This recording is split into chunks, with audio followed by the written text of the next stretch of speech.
Alrighty. So thank you all again for being here today. Just to kick off with a little bit of housekeeping, especially for those who might not have used Be Connected before.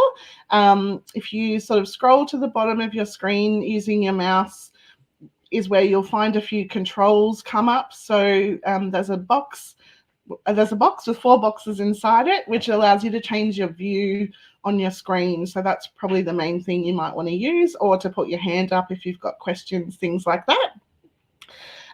Today, we will allow Leanne to go through her presentation and share as much as she can with us, and we'll come to questions at the end, but please feel free to put questions in the chat along the way. Myself and Nicole will be monitoring, so if it's super relevant, we can get the question to Leanne straight away. So please feel free to do that. Please also feel free to introduce yourself in the chat box. Let us know who you are, what you do, so we can all connect as part of this today as well. I'd like to just quickly acknowledge the traditional owners of the land on which I am today, which is the Quandamooka people, and their elders past, present, and emerging. I am not Cheryl Gray. To start with, I know that's the name that's showing on here today. My name is Beck McCowan, and I am hosting today on behalf of Cheryl, who has come down with the winter flu, unfortunately. Very much wishes she was here to see you all, but instead you've got me, so lucky you. I have the immense pleasure today of welcoming Women's Network Australia Ambassador for Sales Psychology and Business Strategy, Dr. Leanne Elich.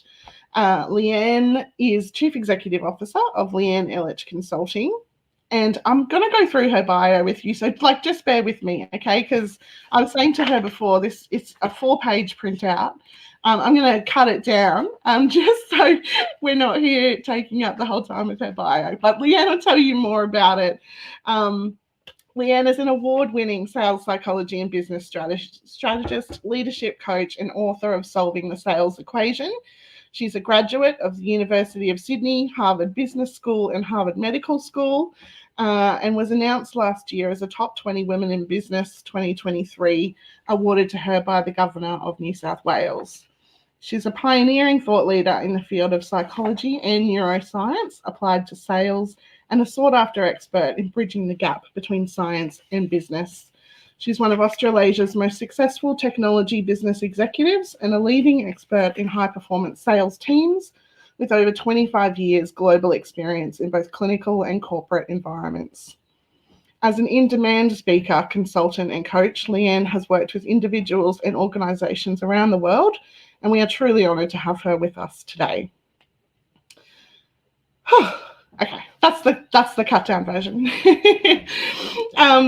Today, what we really wanted to do was have Leanne here to talk to us about sales. I know for many people in business, it's a topic where we just think, oh, too hard. No, I'm not a salesperson. I'm not standing in front of people selling my wares or selling myself. But ultimately, if we're in business, we're in sales.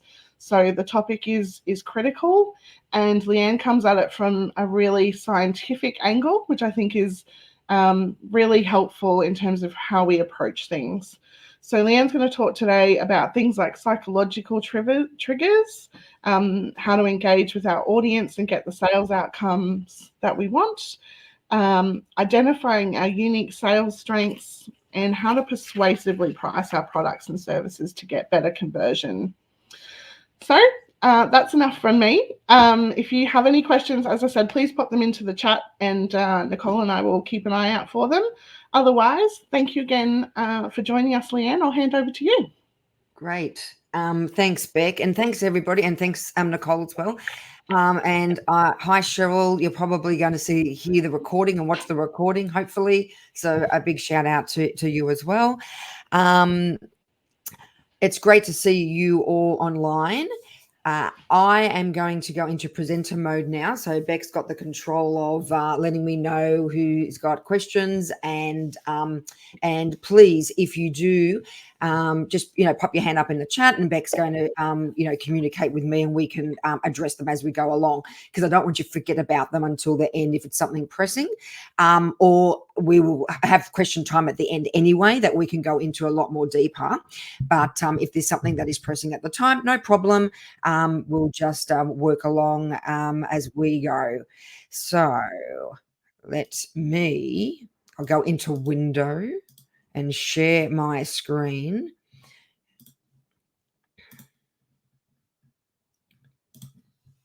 Okay, let me know how we're going with that. Perfect, Leanne. Perfect, excellent.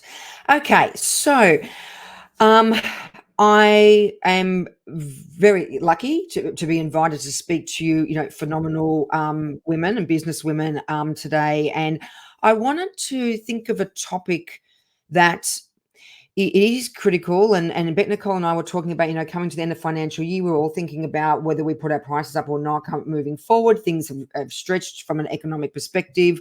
It's extremely volatile at the moment too, but we don't know what to do. And it is tricky, and there is no direct and straight answer. I'm going to be diving into what happens to us and what happens to our customers and our consumers and our clients when we are selling. Also, I'm a very extroverted salesperson or sales specialist that will teaches you how not to sell, where it's not about selling your product and selling your service. It's about using your expertise, your genius, your skills, your talents to solve a problem. As salespeople, we are problem solvers, we're critical thinkers, and we're like detectives. So I want you to really think of it, because I get a lot of people say to me, Leanne, I hate sales, I hate sales. Well, we're in sales every single day. It doesn't selling's not just transactional. It's a transfer of information, of opinion, of guidance, advice. It doesn't have to involve a transactional money.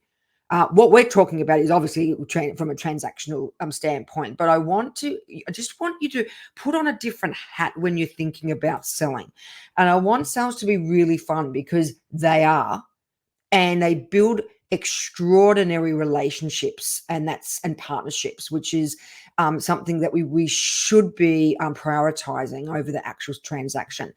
So Beck, thank you. You did a beautiful job of introducing me. I've done stacks of stuff, right? I mean, there's so much stuff here. Beck talked about most of it. My role is actually as a business and sales psychologist, and I'm a neuroscientist, and I work in the leadership psychology space as well, especially women in leadership. University of Sydney was where I did my medical degree. So originally as an oncologist, so cancer patients, and then I stepped into medical business. And that's when I really identified the behavioral science and the neuroscience of behaviors and behavioral patterns, when I was not so much selling products, but in teaching a lot of medical device products to hospitals, that I noticed that behaviors and the relationships that I was building with these customers was exactly the same as what I had with my patients, because patients are customers too. They need to trust you. They need to agree, consent, or have buy-in in what you're going to do. Yeah, it's a different emotional journey, and obviously with someone with a terminal illness, it's different, sometimes harder. So that's what drove me and inspired me to dive into this space. And there's not many of us that do this in Australia, to be honest. That's where it all started. Yep, popped over to Harvard Med, Harvard Business School, have a PhD in this, in cognitive neuropsychology in business. And my PhD was a very pracademic, not academic. So for me, it was a struggle to get a supervisor because they all want publications, research, academic literature. And I'm like, nah, we need to be able to implement and apply this in our daily work, in our businesses. And I'm so glad I persevered, and obviously ended up getting a supervisor, and thesis was done and all done and dusted, because it's led me to become a master neuroplastician. So at the beginning of this year, the International Institute of Organizational Neuroscience approached me, Professor Kennedy, and You looked at my work, critiqued my courses and my workshops that I run as well, and certified me as a master neuroplastician. So a master neuroplastician is someone that teaches the application of neuroscience. But you need to have a scientific background. And to be a master neuroplastician, you need to actually have a PhD to do it. So it's all about me sharing. When Beck said it's all about me, it's not all about, I mean, it's lovely, thank you, but this is all about you. And what I can teach you and the skills I can teach you to implement. I want you to come off this webinar going, awesome, now I am armed with some skills that I can do straight away. Because again, it's very much about that academic application. So just a little bit quickly about what we do. So I'm the CEO of Leanne Elich Consulting. The law, I say all the time, a tagline is we change business one brain at a time. And the reason why we do that is because we inspire businesses and people, you guys, to impact the world. So we teach you the skills, strategies, and tactics to ethically influence people, customers, clients, to amplify growth, amplify you as a person, amplify your business using behavioral science. And we get under the skin of why people make the decisions that they do, why they buy from you, why they work for you, work with you, why they don't, why they've gone somewhere else. So we identify those behaviors and we use them. And by understanding people's cognitive biases and their heuristics, we can use those elements to influence really effectively. So let's just quickly talk about why people behave the way they do. Because when you sell, you are selling to someone that is behaving in a certain way. And it may not be the way that you behave, because it all comes down to what we call decision sciences. So we're essentially, in this next hour or 50 minutes, 45 minutes, going to be talking about decision sciences with the application of it. So our decision-making process is not as rational as we might think. In fact, it's not at all. And some of you are thinking, Leanne, you're nuts. I'm actually not. And I'm going to give you some examples why. It's heavily influenced by our unconscious drivers in our environment. And there are three main areas which I'm going to define for you before we move on. So the three areas are behavioral science, psychology, and behavioral economics. Some of you may have heard the term about behavioral economics. It's a little bit buzzy at the moment. Neuroeconomics is another term, which is the area that I've studied. And it's about what happens. Well, I'm going to tell you about it now. So behavioral science is understanding why people behave the way they do. Psychology is understanding why people think and behave the way they do. Behavioral economics is basically looking at the traditional economics, which is not behavioral driven at all, numbers, very conventional, plus psychology. So it's understanding the effects of psychological, cognitive, emotional, and cultural factors, plus a few other things, and how they influence human behavior, human thinking, decisions around money. So what's going to happen, or how they're feeling to actually part with their hard-earned cash and their money to work with you or buy from you. And it's also what we do when we're being sold to, when we're going to purchase something. It's the same thing. It's reciprocated. But it's not the same for everybody. So what happens to our brain when we make decisions? Now, a lot of you may be familiar with the work of Daniel Kahneman. I've got the reference here, Thinking Fast and Slow. I've also got the book here. I can't actually see you to see if I'm holding this right, but I'm just going to do this and hopefully you can see. But I've got the reference there. It is a bit of a chubby book. If you look at it, awesome, right? Forget the chubbiness. It's awesome. He won a Nobel Prize for this. Actually passed away in March this year. And he's basically the I was going to say the god, but the instigator and the creator of understanding decision sciences. And we have two ways of thinking: system one, system two, intuition and instinct, rational thinking. As you can see, the differential in the percentages here, in fact, since this slide has been put out, this has gone up. We're actually looking at around about 98% and 2%. But this is the official slide. So I'm using 95 and 5. But I want you to think this is conservative. So we're actually a lot higher with the system one, which is the thinking that is very much subconscious. So it's fast. It activates our subconscious. It's automatic. It's everyday decisions. Massively error prone.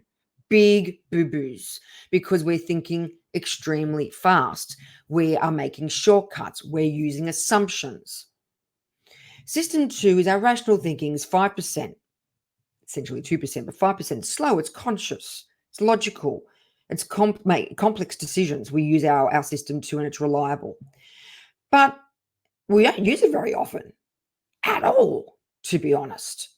So this is what your customers, it's what you're thinking as well, but also your customers, your clients, when they're making a decision to purchase, or when you're selling to them, or vice versa, when we're being sold to, we are using 95% of irrational behavior and subconscious. So what is it that we can do to trigger that and ethically influence, as I say, to get them to sell? So we need to sell with the brain in mind. It's a must. We are selling to humans, human-centric, we talk about being human-centric. We talk about it, we actually don't act it a lot of the time. I was going to say that, Leanne. Sorry to interrupt you. I was thinking, and as per your last couple of slides as well, like that often, especially when it comes to something like pricing, generally, right, we're thinking just about that traditional economics. Like, how much am I paying for the product? How much markup am I going to put on it? Yeah. And that's my price. Like, it's really the human element barely comes into it from my experience anyway. 100%. And you know what, Beck? When we make a decision, which I'm going to go to in a minute, the latest statistics coming out of Harvard is that there's only 2 reasons why someone buys something. The first thing is to feel good. The second thing is to solve a problem. There's actually only 2 reasons. We overcomplicate it. It's actually not.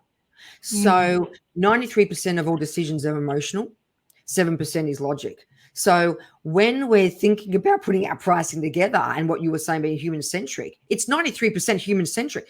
But you're right. We use that traditional economics, which is essentially that 7% logic to put our prices, which is why we struggle so much. Because not only is it an emotional decision for the customer, it's actually an emotional decision for us. Yeah. And we need to be able to overcome that. So if we look, I know this looks a little complicated. I teach all this work in my course. We're not going through all of this, but there are 2 areas of the brain that I want just to highlight here for the purpose of this webinar. And that is the prefrontal cortex, or our executive brain, and our primitive brain, which is the red, and our amygdala, because neurochemistry comes into play when we sell. 2 hormones: cortisol, our stress hormone; oxytocin, our bonding and feel-good hormone. Yeah, bit of dopamine as well, but let's put dopamine to the side, because dopamine can also be a agitator from cortisol, from stress. So let's forget that. I just want to think about those 2, red and green. So cortisol pauses activity in the prefrontal cortex, and the prefrontal cortex is where we do all our great stuff. It's where we make decisions, really good decisions. It's where we're inclusive, we expand, we share, we discover, we celebrate, we develop. It's when we are providing a service, it's where all our genius sits in our prefrontal cortex. The reason why our primitive brain is down our amygdala is to protect us. When we're feeling like, oh gosh, someone's taking advantage of us, or we're vulnerable, or we're feeling, oh, I'm not sure about it, our cortisol rises to protect us so we don't get eaten by the lion, essentially. Because if our prefrontal cortex was working the whole time, we'd go, it's just a lion. It's okay. I'm about tough. Look at these guns. Fantastic. I can take it on. Which essentially, of course we can't. So our primitive brain, our amygdala, shoots up and goes, hang on, danger, danger, danger, warning, warning, warning. No, pull back, run away, hide, whatever it is. So it's there. Very, very, very important job. But unfortunately, it's also there when we make decisions about purchase. And I'm not saying that a sale is like stepping into the lion's den, but actually for some people it absolutely is. And I'm going to explain why now. So the most common word we hear in sales, and trust me, we've been doing this a long time, is no. In fact, I'm sure a number of you have experienced, before you can even get out the benefits and the value of what you're providing, people are already saying no, or you do it yourself. Someone comes up to you, they're trying to sell you something when you're in the shop. And before you've even remember system 1, before you've even really considered that 7% logic, it's that emotional response. We go, no, I mean, I remember walking into queue to get this gorgeous sort of suit for work. And the sales assistant came up to me and was actually quite pushy. Now, I wanted the suit. I had an emotional attachment to it. I saw it online. I'm like, oh my God, I've got the right shoes. I've got the right shirt. I'm going to wear what color hairpiece am I going to wear?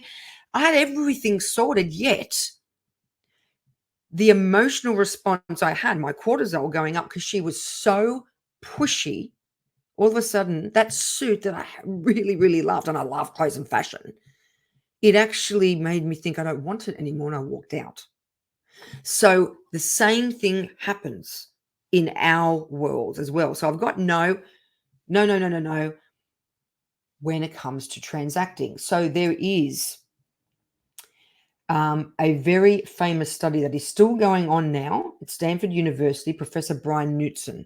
I'm going to talk about this in a minute because it will just show you exactly what happens when we are trying to sell or trying to buy. So I've got here the two hormones, the neurochemistry that I want to think about. Cortisol, which is our stress hormone, oxytocin, which is our bonding and our happy hormone, makes us feel good. I've got a little brain here with his starry-eyed and he's like, he's got his hands, his mouth opened and he's a bit frightened. And he should be because he's protecting us. And then where I've got the upregulation of oxytocin with the up green arrow, I've got a little brain there with a light bulb. Because oxytocin not only makes us feel good, but we actually start exploring, discovering, creating opportunity. We brainstorm, or what, I'm hearing now, question storm. I love that term. We start not judging.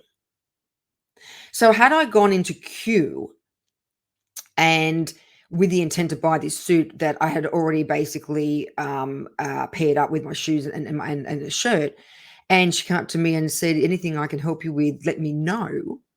I'm here to help rather than I'm here to sell. I would have then probably would have walked out with a bag of other stuff as well. So we start expanding. So this is a very famous study, and there's a publication called The Neural Predictors of Purchase. Knutson, Rick et al. 2007 when they started, it's still going on now because the results they're getting are so impressive. In fact, Stanford is one of the leading universities that works in the neuroeconomic space globally.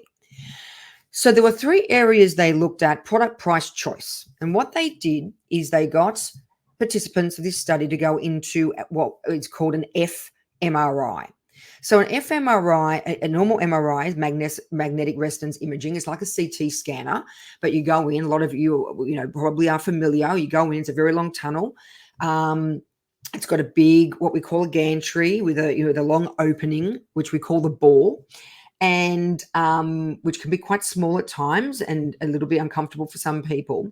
And what it does, it uses magnetic fields to create images. And we can image any part of the body, but in this instance, they were imaging the brain. And I've used it in my clinical career for all parts of the body.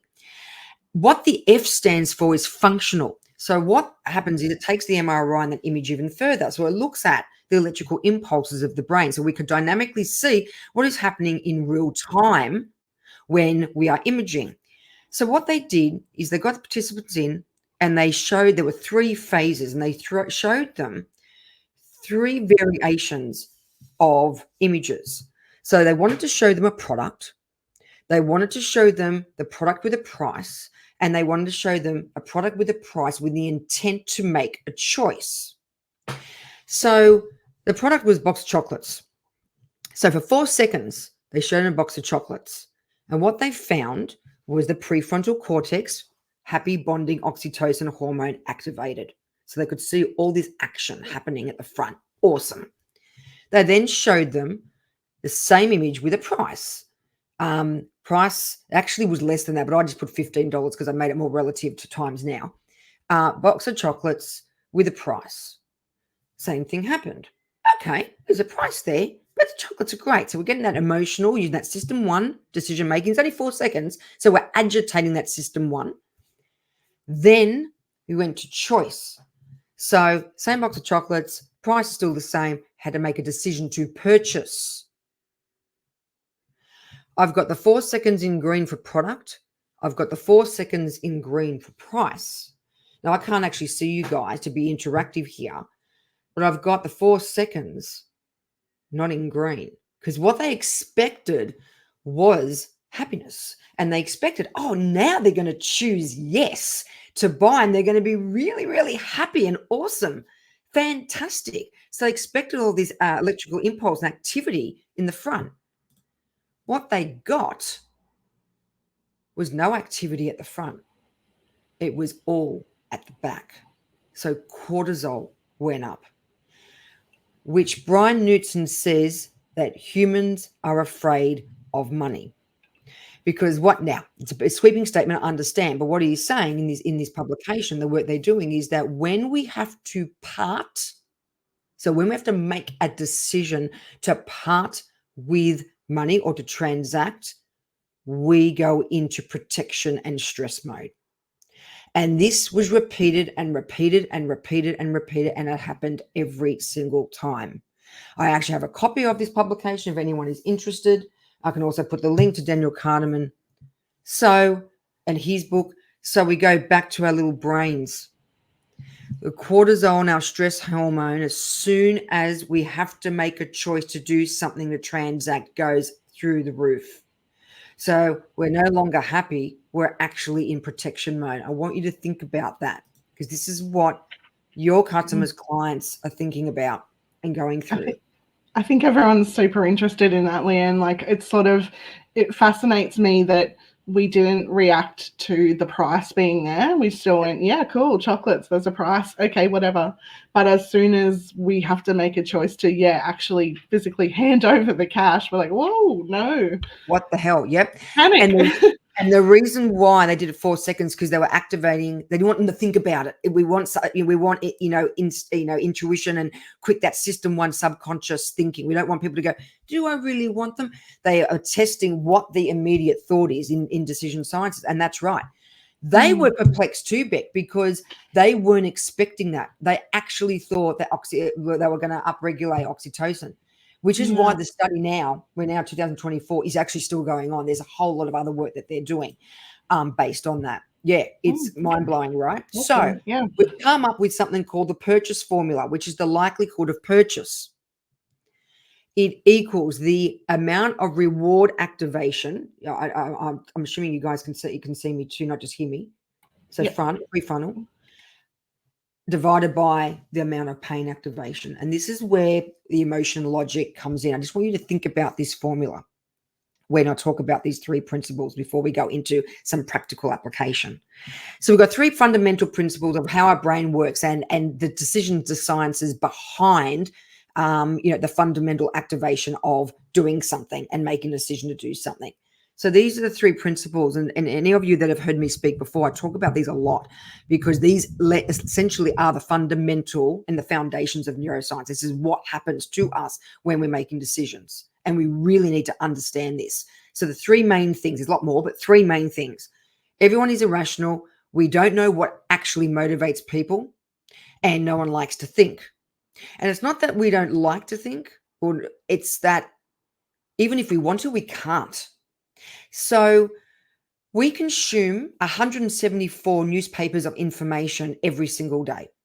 So if we got a newspaper and we read every single word, consumed and understood and interpreted every single image from front to back and everything in between, and we did that 174 times, that's the amount of information we consume or expected to consume every day. Some people more, some people less. I am probably, it's probably an assumption, but it's probably worthy that most of us on this call are actually consuming a lot more. So how on earth are we able to make reasonable decisions? So this is what happens. So this was an experiment that they put forward to a group of people. It was American, so it was aspirin, not Disprin. So they had 2 aspirin. They had one that was 1 cent, and they had one that was 50 cents. And they said, so they had no idea where the aspirin came from. There was no background information, didn't know the brand, didn't know anything. They were just produced with 2. One was 1 cent, one was 50 cent. And they said to everybody, which one do you think works better? And normally I will ask this if I'm doing a keynote or I'm teaching. I will ask this, but on the webinar today, I'm you're probably thinking in your head which one anyway, which is great. And I'd like you to think that. But majority of people said, 50 cents, because how on earth can a 1 cent aspirin solve a problem? Take my headache away. I've got a migraine. Yeah, right, as if. Well, what happened is they then said to them, well, actually, we're going to give you the 1 cent and you're going to have the 50 cent and you're going to tell us how you feel. The people that had the 1 cent went, no change. People that had the 50 cent aspirin said, feel fabulous. I'm ready to go, ready to party, all good. Fact of the matter is that they were both the same. Some of you probably knew I was coming with that. They were actually both the same, so much so that not only were they from the same box, so the same batch number, they're actually from the same blister packet. But subconsciously, we're thinking, well, that's just impossible. How can that work? Now, the people that were saying, it's almost a placebo effect, right? They're saying, 1 cent didn't work because they had made the decision that it wasn't going to because it was 1 cent. So we actually concentrate on things that aren't really happening. So no one really knows what motivates people. So subconscious decision-making, 95% percent of our decisions are subconscious. So we do make boo-boos and we do lie. We don't mean to. So it's not like, you're lying. It's not done maliciously, but we do. Because there's expected behaviors and expected decisions that we need to make. They mightn't be exactly what we want, but we do it because it's expected behavior. That's also happening. Brand recognition comes into it, reputational risk. People will buy, even if it's not the best product, they will buy that because it's subconscious. And anchoring. This is a tool that I teach, that I try most of my clients to use, and they would use on almost on a daily basis. It's a very, very powerful bias and a very powerful, what we call nudge. We're not going to go into nudging.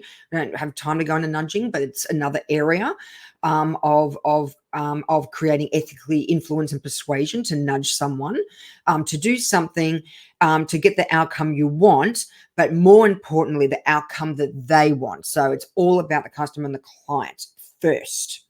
So anchoring, our decisions are influenced by the first information we see, and this comes into pricing. So there's a famous roulette study by the same psychologist, Daniel Kahneman. You had two groups of people, two roulette tables. One roulette table, the ball was fixed on number 10. The second roulette table, the ball was fixed on number 65. He then asked them a random question that he knew they would never be able to answer.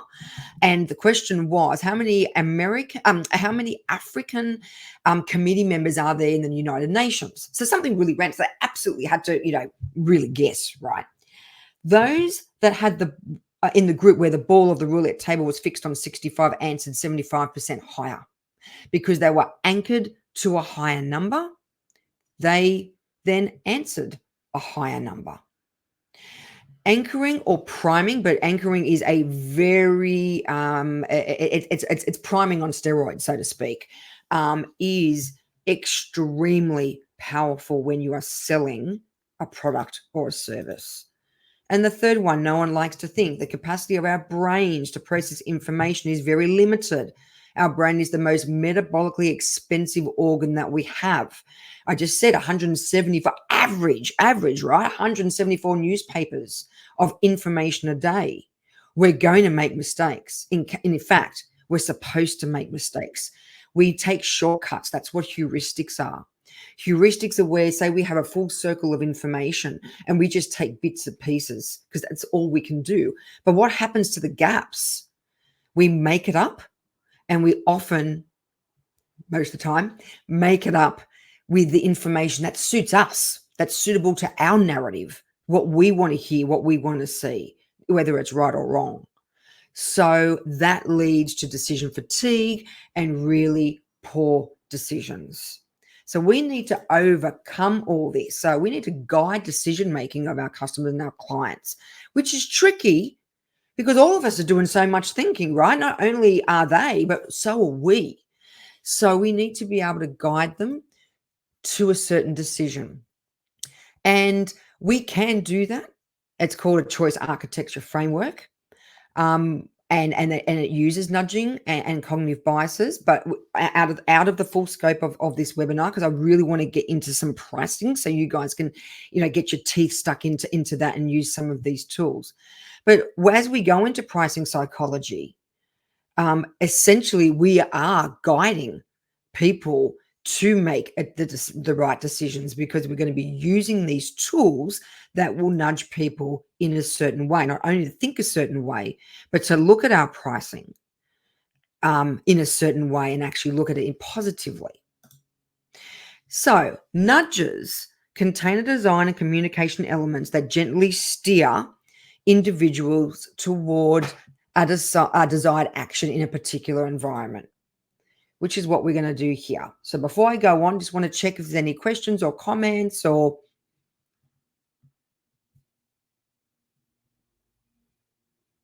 Beck? Lots of Anyone real... Sorry, man. Sorry to leave you hanging. Lots of comments, Leanne, just around how fascinating it is. And I think to delve into some of those things that we just probably don't have the time to think about often, like, why is this the result, or why am I not getting what I think I should be getting out of this? So yeah, well, that's good, because that's my job to teach you guys. So all good. Yeah. So yeah, all good. I think no questions at this point, but we'll hold to the end. All right. So everyone hold on to your seats, because for the next, I really want some question time at the end, hopefully. So for the next 12, 13, 14 minutes, we're going to go into the psychology of pricing. So the brain, no matter what it is, of course, we're talking about pricing and selling today, but no matter what it is, we always have to have a reference. There has to be a reference. So if I have a client that comes to me and says, I put a contract together and a proposal together and gave it to one of my clients, and they came back to me, Leanne, and said, you're too expensive. And the first thing I say is, compared to what? I always ask that question. No one can ever answer it, because we don't know. We think compared to a competitor, compared to this, we don't know. We're making it up. Again, we're filling in the gaps ourselves. So there has to be, the brain cannot function without an anchor point, without knowing something. It's like when we talk about novelty bias and how much we love humans, we love novelties, and, it gets us excited and agitated. Only if there's a point of significance that we understand. If someone, this is why when people rebrand, they make a really big boo-boo and they rebrand everything. I also teach branding psychology. They go, I want new colors, I want new logo, I want new shapes, I want new design, I want new. And all of a sudden, it's a flop. It's because there is nothing relevant anymore to the consumer. Safety is in relevancy. So when you are doing rebranding or changing things, you've got to keep something that their brain understands and recognizes. Then the novelty is actually amplified. So when you're thinking about doing something new, just think there always needs to be an anchor point. It needs to be something that the consumer is used to as the safety blanket or the safety net, and then they will, be agitated with all the new, exciting, fun stuff. So we need a reference. So how does the brain know whether you're getting a good deal? Reference prices. So we compare, talk about anchoring, right? The roulette study. We compare prices that are derived from previous prices. So what it was before, advertised prices, something we've seen. So say it's, which is why a lot of the electronic stores have matched prices. They're using risk reversal language so they don't lose the sale, because they know that potentially the customer is going to see a reference price elsewhere that is lower than theirs. So they give themselves an opportunity essentially to negotiate on a price to match. Estimated prices. No, if you can avoid, please, using estimated prices in your proposals and in your contracts. Trust me, I used to sell, between 5 and 8 million US dollars of robotic radiotherapy equipment, because my specialty was neuro. So, benign and malignant brain tumors. So the technology was, up there when we were, we're treating those kinds of things. So the machinery is very expensive. And, they would say, give me an estimate. An estimate is your price. Oh, just give me some budgetary pricing, because we're anchored to that price. Remember, roulette table, we're anchored to that price. If we change it, it's like, well, hang on, that's not what you said before. But I was like, yeah, but that was the estimated price. But that's the price that I was thinking it was going to be. So we actually get stuck with estimated prices. So if you do need to estimate something, try and make it as close to the actual price as it is, because there needs to be little room, little wiggle room there, not lots. Just go, it's $100, but actually it's 500. Forget it. You're not going to get the sale. Adjacent prices, what they've just seen, and nearby numbers, just nearby numbers. Just looking at time. I'll come back to an example if we have time on something here. I just want to make sure we get through all of this, and I can come back to a fun example. Small fonts. The brain confuses visual size for numerical size. So many people that I see, and I basically redesign and restructure their entire proposals, including the pricing page and the pricing schedule. And we have the pricing in italics and bold, underline, 64 size font, because, we just want to shove it in people's faces, neon lights if we can. I don't know what the obsession is about, why we do this, but we do it. Think about your own. Think about things that you've seen. No. We want to advertise your expertise, and we want to showcase your brilliance and your genius. The price is just secondary. That's what you've got to pay for. But look at what you're going to get from me. Look at the problem I'm going to solve for you. Look at how good I'm going to make you feel. Oxytocin. So please don't make your bring attention to your prices, and don't bold them and have big fonts. Just use standard size font. If you're using a 10 point, 12 point, that's what the price should be. Because remember, the brain confuses visual size for numerical size. The larger the font, the more expensive it seems. And it's all about perception, right? Position. Prices seem cheaper in different locations, particularly the top left. So we do something, the brain does something where we have a visual fulcrum. So we actually go in a clockwise direction from left to right. So prices that are positioned on a quote or in proposals and contracts that are on the bottom right, which most of them are, I know, because a lot of software does it that way too. You'll never see any of mine or any of my clients do this, because it's heavy. So as we go through the visual fulcrum, we look at bottom right, it's a heavy price. When we have a position top left, it's light because it's going up. Think of the visual fulcrum, think of clockwise going round. So objects on the right pull downward, and they feel heavier as they go down. They're lighter. So to give you an example, you always see my prices unbolded, same size font, top left. Just have a think about it. Syllables. Prices seem cheap with fewer syllables. So we have two prices here. Remember, these are all studies and publications. $58.50. $58.50. 5 syllables. $57.70. 7 syllables. So I'm going to ask you, and of course you're going to know what the answer is, and I know you're all shouting at your screens. I'm going to ask you, which one do you think was the most popular price out of the two? And you're going, Leanne, $58.50. And I go, yeah, you're right. Gold stars all round. That's 100% correct. Even though, and in this case, it's not significantly more expensive, it's 80 cents, but it doesn't matter. That's the principle, is that people still went for the $58.50 rather than the $57.70 because they thought it was perceived as being cheaper. Also, we phonetically, subconscious, type one thinking, system one thinking, we subconsciously think, phonetically say the numbers in our heads. We don't say them out loud. Well, some people do, but we say them in our heads. So it actually is a longer saying number. So it's more expensive. So think about the syllables and the numbers that you use for your pricing. Punctuation. Prices seem cheaper without commas. In addition to the written length, if you have a look at both of these, seems shorter. The phonetic size is shorter, and again, fewer syllables, because we say things differently and the brain interprets it differently when we have punctuation, which creates a pause. So the first one is $1,200. The second one is more like 1,200. And 1,200 sounds a lot more expensive than 1,200, even though it's the same number. And again, if I ask you, which one do you think people preferred? You'll go, Leanne, it was the top one, 1,200. I go, yes, gold stars all round. That's exactly right. So watch your punctuation and your commas. I know I'm going to get this question, so I'm going to address it now.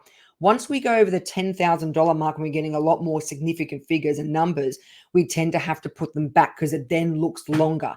But up to 5 significant figures, so 9999, rather than going into 10,000 and above, we do not use punctuation.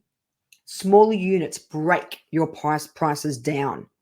Prices seem cheaper when we reduce your primary price. So I see people pricing, including shipping, including tax, including GST. No. Oh, I just hit my microphone. Sorry. No.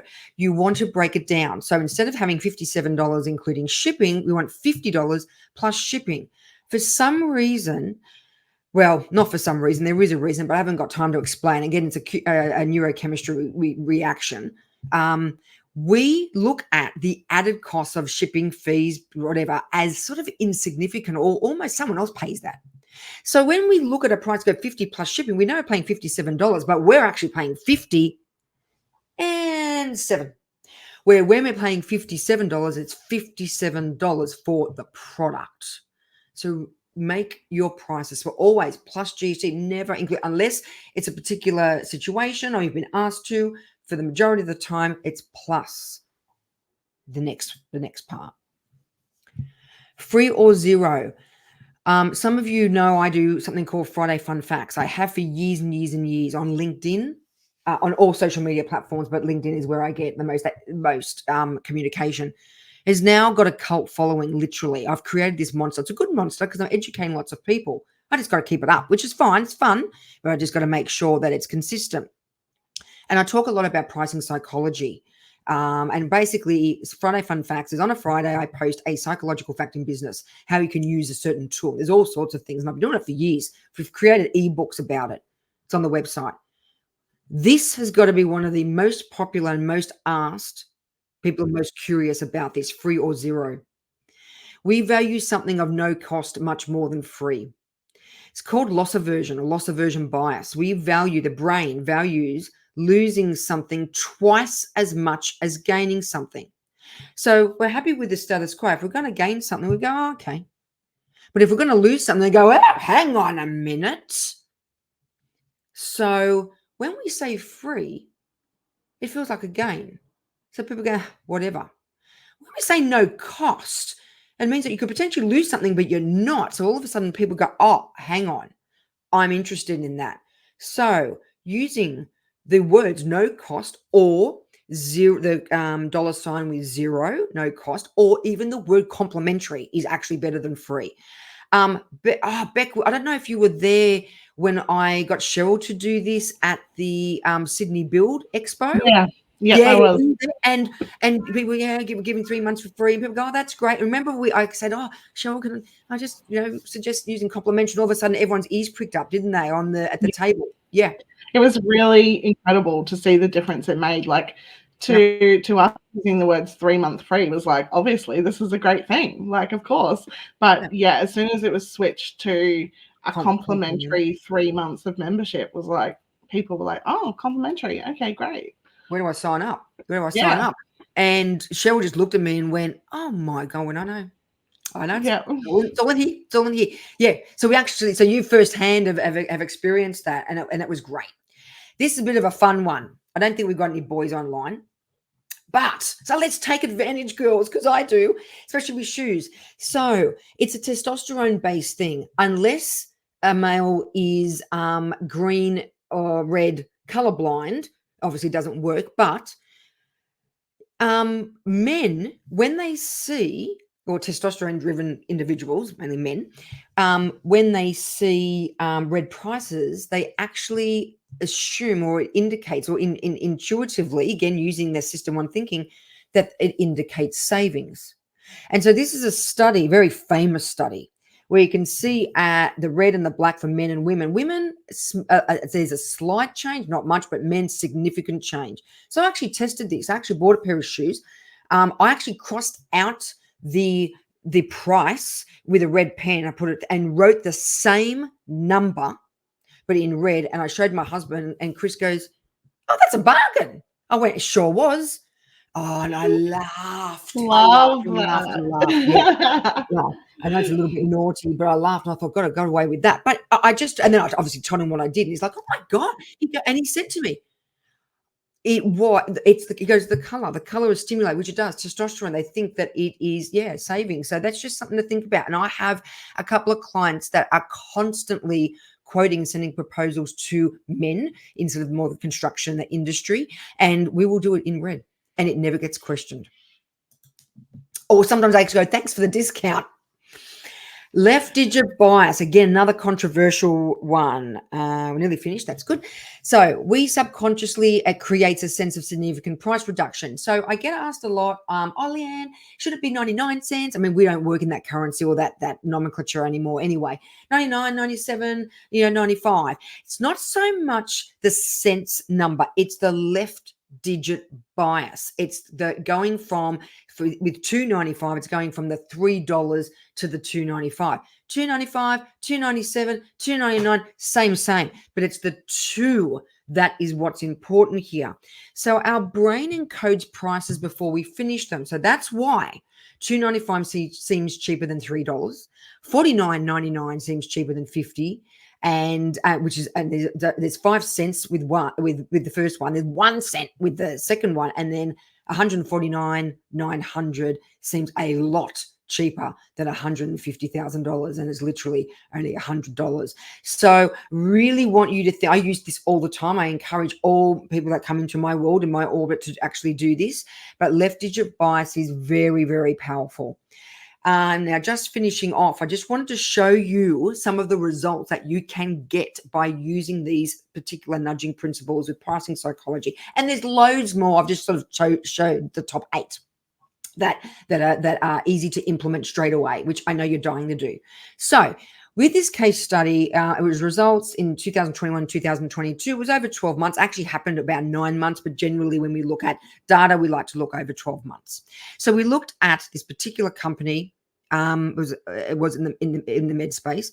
We looked at the growth, employee engagement, customers, and customer experience. And I was anticipating, as you know, which is why I'm there, increased growth, on increased employee engagement, new customer acquisition, and we're hoping to increase the customer experience. Because as you can see, the current situation was not great. Hence, we need you, Leanne. No problem. This is typical of what we get.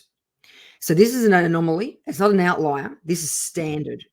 So we've got a significant increase in growth, employee engagement, which I love. So it went up. The whole dynamic of the group, and especially the sales and marketing team, went through the roof. New customers was fantastic, but the customer experience, the customers really enjoyed working with it. And obviously that then leads to upselling and cross-selling. Again, another technique. But the customer journey experience was phenomenal. So that I was really, really pleased with that.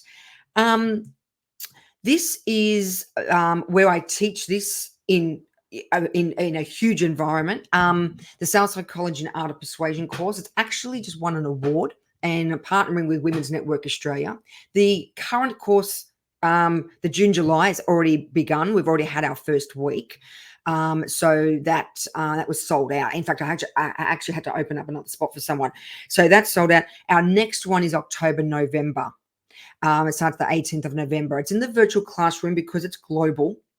And it's a 6-week program, 9 to 11 each Friday.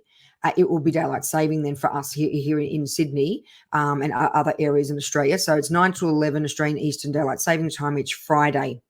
So 6 Fridays.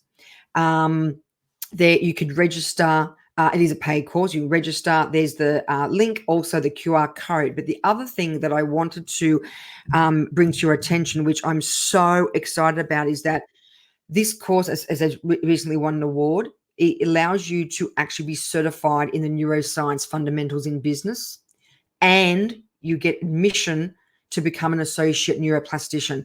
So you can see how I've got the MNPN as a master neuroplastician. You can become an associate. So it is now accredited for you guys to be able to become an associate neuroplastician and use the post-nominals ANPN after your name. So you need to learn this in a lot more detail. And so we have obviously part of the NPN Hub, which is the Neuroscience Hub and the Institute of Organisational Neuroscience. And also we're partnering with Women's Network Australia for this, if anyone is interested or wants to contact me if they've got more details. And I'm everywhere. LinkedIn, please. I'd love to connect with all of you on LinkedIn. I know I'm already connected with a lot of you. And it would be great. I'm on Instagram, I'm on Facebook, and I'm on Twitter or X as it is now. And thank you very much. Thank you. I'll stop sharing so now I can see all your beautiful faces. But I hope you enjoyed that and you're inspired and you got some tools to be able to use moving forward. Thank you so much, Leanne. I know, or I'm not sure about everyone else, but I've got pages and pages of notes. So hopefully everyone else is feeling I just saw a clap. bit the same. Yes.